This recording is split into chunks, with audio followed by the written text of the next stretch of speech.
La diputada Laura Cristina Márquez Alcalá externó la preocupación de los homólogos de su grupo parlamentario por los proyectos de sentencia de la Suprema Corte de Justicia de la Nación por los expedientes de Coahuila y Sinaloa al aprobar la despenalización del aborto y generar un movimiento de jurisprudencia a todos los estados. Se sienta un precedente inaceptable que pone en grave riesgo la democracia y el Estado de Derecho en nuestro país.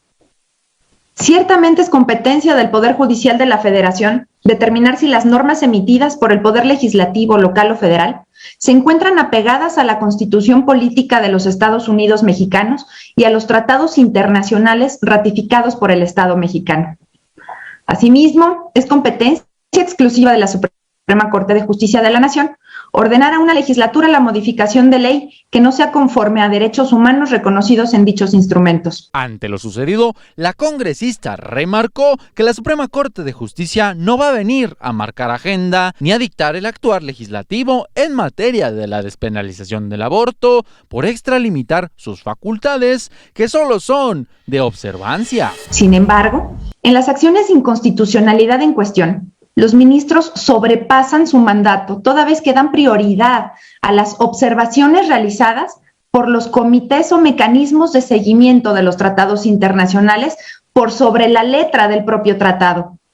A este respecto, cabe recordar que estos mecanismos no pueden ni deben interpretar los tratados, sino que se encuentran facultados únicamente para hacer observaciones sobre el cumplimiento de las obligaciones adquiridas por la firma del tratado. Y en consecuencia, pueden hacer recomendaciones para el buen cumplimiento de dicho tratado, pero sin crear o ampliar obligaciones para el Estado parte.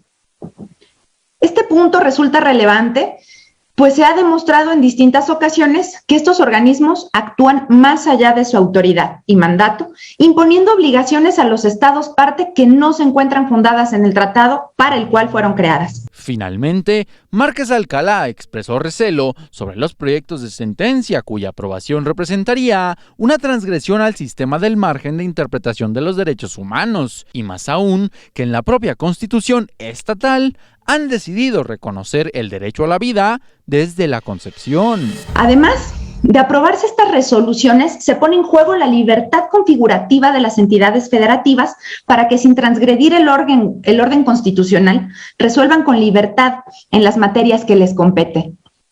Por lo que el legislador local tiene la facultad para emitir leyes que incidan en los derechos fundamentales de los gobernados, así como establecer penas para salvaguardar los bienes que la sociedad considera valiosos.